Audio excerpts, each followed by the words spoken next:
ಪಾರ್ಟಿಲಿ ಅಣ್ಣ full recharge ಆಗ್ಬಿಟ್ಟವನೆ. ಏನೋ ಮಗ ನೀನು ಇತ್ತೀಚೆಗೆ ಗುರೈಸೋದ್ರಲ್ಲಿ ಪಂಟ್ರ ಬಿಟ್ಟಿದ್ಯಾ? ನೆನ್ನೆ ಪಾರ್ಟಿಯಲ್ಲಿ ನೋಡ್ಲಿಲ್ವ ಅಣ್ಣನ ಹೆಂಗ್ ಗುರಾಯಿಸ್ತಿದ್ದ ಅಂತ? ಯಾರೋ ಒಬ್ಬರನ್ನೇ ಬಾಯಿಗೆ ಬಂದಾಗ ಮಾತಾಡಿದ್ರೆ ಬಾರಿಸ್ಬಿಡ್ತೀನಿ ನನ್ನ ಮಕ್ಕಳು.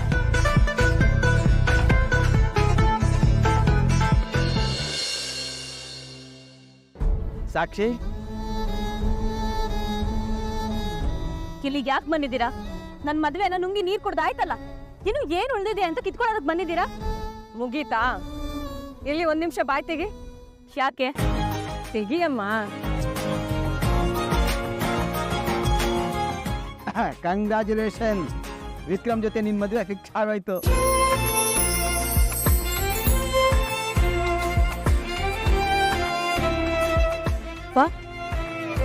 ನೀನ್ ಯಾಮರ್ಸ್ತಿಲ್ಲ ತಾನೆ? ಮಗಳನ್ನ ಯಾಮರ್ಸೋ ತಂದೆ ತಾಯಿ ತರ ಕಾಣ್ತಿದೀವ ನಿನ್ಗೆ?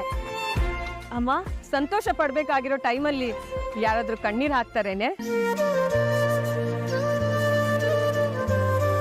ಹಾಗಲ್ಲಮ್ಮ, ಆಗೋದೇ ಇಲ್ಲ ಅಂತ ಅವ್ರನ್ನ ಮನೆಯಿಂದ ಕಳಿಸಿ ಈಗ ಮದ್ವೆ ಫಿಕ್ಸ್ ಆಯ್ತು ಅಂದ್ರೆ ಹೇಗಮ್ಮ? ಎಲ್ಲ ನಿಮ್ಮ ಅಮ್ಮನ ಟ್ಯಾಲೆಂಟ್ ಕಂಡೀಷನ್ ಹಾಕಿ ಒಪ್ಪಿಸ್ಬಿಟ್ಲು. ನಂಗೆ ಅರ್ಥ ಆಗ್ಲಿಲ್ಲ. ಪರವಾಗಿಲ್ಲ, ನಿಮ್ಮಮ್ಮ ಯಾವಾಗ್ಲೂ ನಿನ್ಗೋಸ್ಕರ ಕಷ್ಟಪಡೋದು ಅಂತ ಈಗ್ಲಾದ್ರೂ ನಂಬ್ತೀಯಲ್ವಾ? ನೀನ್ ಯಾವಾಗ್ಲೂ ಹೀಗೆ ಸಂತೋಷವಾಗಿರು. ಉಳಿದೆಲ್ಲ ನನಗ್ ಬಿಡು, ನಾನ್ ನೋಡ್ಕೊಂತೀನಿ. ಇನ್ಮೇಲೆ ನೀನ್ ಯಾರಿಗೂ ಕೇರ್ ಮಾಡಬೇಡ ಸಾಕ್ಷಿ. ಕುದುರೆನು ನಿಂದೆ, ಮೈದಾನ ನಿಂದೆ, ಆಟ ಆಡ್ಕೋ. ಸಾಕ್ಷಿ, ರಾತ್ರಿ ಬರೋವಾಗ ನಿಮ್ಮ ಅಪ್ಪನಿಗೆ ವಿಕ್ರಮ್ ಜೊತೆ ನಿನ್ನನ್ನು ಪಳಗಿಸ್ತೀನಿ. ನಾವು ಬರ್ತೀವಮ್ಮ, ಬನ್ನಿ.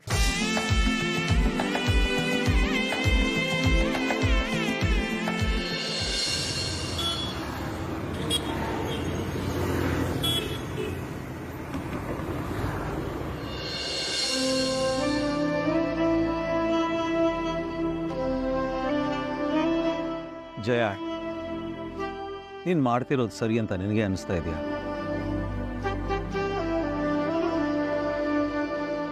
ಅವ್ರ ಮುಂದೆ ಏನು ಪ್ರಶ್ನೆ ಮಾಡಬಾರ್ದು ಅನ್ನೋ ಕಾರಣಕ್ಕೆ ಏನು ಹೇಳದೆ ಮೌನವಾಗಿದ್ದೆ. ನಿನ್ನ ಮಗನ ಮೇಲಿನ ಕುರುಡು ಪ್ರೀತಿಗೆ ಇನ್ನೊಬ್ಬ ಹುಡುಗಿ ಜೀವನ ಹಾಳು ಮಾಡ್ತಿದ್ಯಾ ಅಂತ ನಿನಗೆ ಅನ್ಸಲ್ವಾ?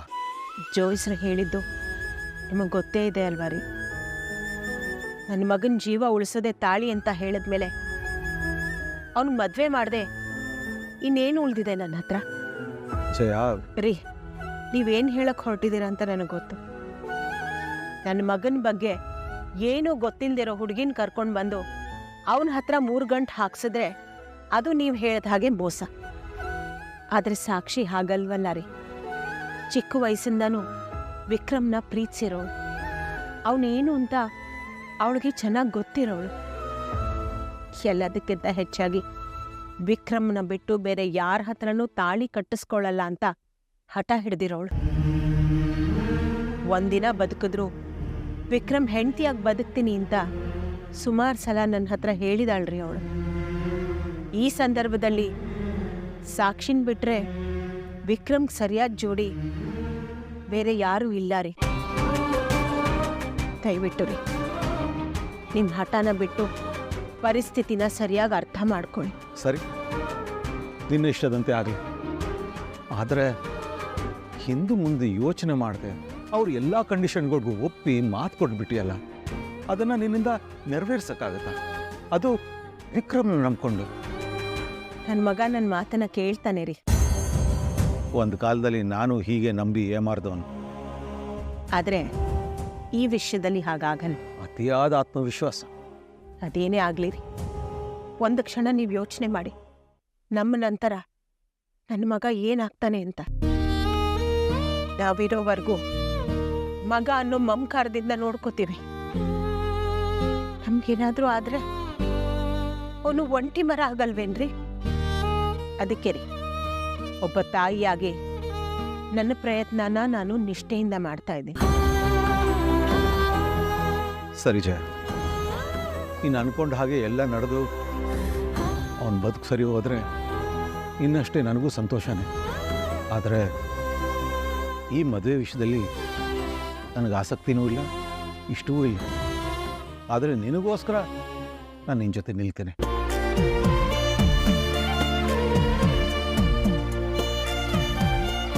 ಹೊರಡಲ್ವಾ?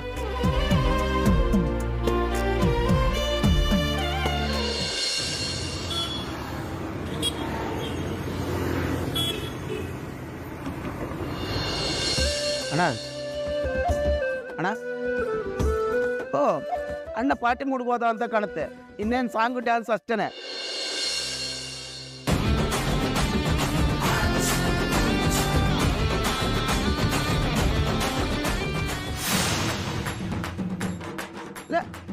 ಯಾರೋ ಈ ಟೈಮಲ್ಲಿ ಕರೆಕ್ಟ್ ಸಿಂಕಲ್ ಮ್ಯೂಸಿಕ್ ಕೊಡ್ತಾ ಇರೋದು.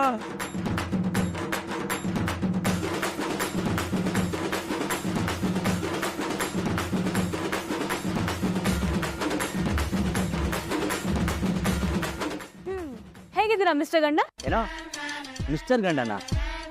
ಹೌದು, ನಾನು ಇವನ್ಗೆ ಹೆಂಡತಿ ಅಂದ್ರೆ ಇವ್ ನನಗೆ ಗಂಡ ತಾನೇ.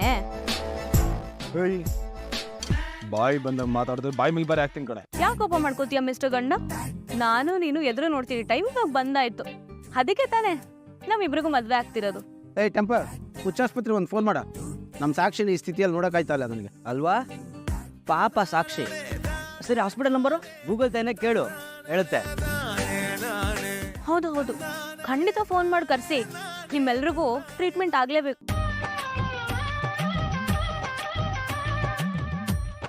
ಮಕ್ಕಳ, ನಿಜವಾದ ಪ್ರೀತಿಗೆ ಯಾವತ್ತೂ ಸೋಲಿಲ್ಲ ಅನ್ನೋದಕ್ಕೆ ನಾನೇ ಉದಾಹರಣೆ. ಅದಕ್ಕೆ ತಾನೆ ನಮ್ಮಿಬ್ರು ಮಧ್ಯೆ ಇದ್ದಿದ್ ವೇದ ಹೇಗೆ ಓಡೋದ್ಲು. ನಮ್ ರೂಟು ಇವಾಗ 100% ಕ್ಲಿಯರ್. ವಿಕ್ರಮ್ಗೆ ನಾನೇ ಜೋಡಿ. ನೋಡಾಟೋ, ಇವತ್ತೇನೋ ಸ್ವಲ್ಪ ಒಳ್ಳೆ ಮೂಡಲ್ಲಿದ್ದೀನಿ, ಅದಕ್ಕೆ ಬೈಬಾರ್ದು ಅಂತ ಡಿಸೈಡ್ ಮಾಡಿದ್ದೀನಿ. ಸ್ವಲ್ಪ ತಲೆ ಕೆಟ್ಟರು ಗೊತ್ತಲ್ಲ ನನ್ನ ಬಾಯಿ ಬಗ್ಗೆ. ನೀನ್ ನನ್ನನ್ನಲ್ದೆ ಇನ್ಯಾರನ್ನ ಬೈತೀಯ ಮಿಸ್ಟರ್ ಗಂಡ? ಅರೆ, ಮದ್ವೆ ಕಡೆ ಬಂದ್ಬಿಡ್ತು ನಿಂಗೆ. ಏನಮ್ಮ ಸಾಕ್ಷಿ ನೀನು? ಯಾವಾಗಲೂ ಅವ್ನಿಗೆ ಮದುವೆ ಮದುವೆ ಅಂತ ಉರಿಸ್ತಾನೆ ಇರ್ತೀಯ. ಉರಿಸ್ತಾ ಇದ್ದೀನ? ನನ್ನ ಉತ್ಸಾಹನ ಬರಸ್ತಾ ಇದ್ದೀನಿ. ನಮ್ಮ ಮನೆಯವರು ಇವ್ರ ಮನೆಯವರು ಇಬ್ರು ಮಾತಾಡಿ ನನ್ಗೂ ವಿಕ್ರಮ್ಗೂ ಮದುವೆ ಸೆಟ್ ಮಾಡೇ ಬಿಟ್ರು.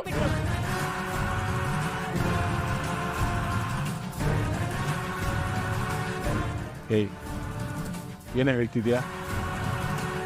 ನಾನ್ ಜೋಕ್ ಮಾಡ್ತಿಲ್ಲಪ್ಪ. ದೇವರಣೆಗೂ ನನ್ಗೂ ನಿನ್ಗೂ ಮದ್ವೆ ಫಿಕ್ಸ್ ಆಗೇ ಬಿಡ್ತು.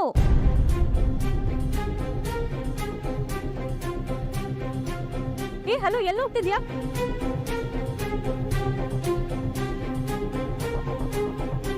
ಏ ಸಾಕ್ಷಿ, ನೀನು ನಮ್ಮ ತಮಾಷೆ ಮಾಡ್ತಾ ಇಲ್ಲ ತಾನೆ? ನಾನು ಯಾಕಂತ ಜೋಕ್ ಮಾಡ್ಲಿ?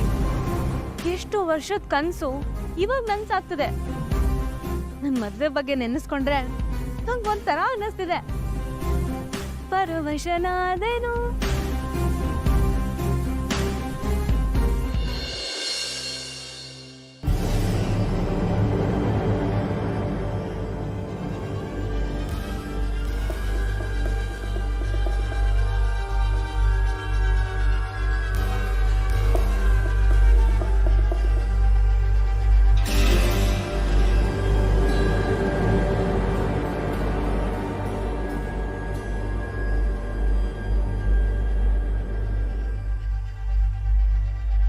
ಚೈತ್ರ, ಯಾಕೆ ಇಷ್ಟೊಂದು ಅಪ್ಸೆಟ್ ಆಗಿದೆಯಾ? ಏನು ಪ್ರಾಬ್ಲಮ್?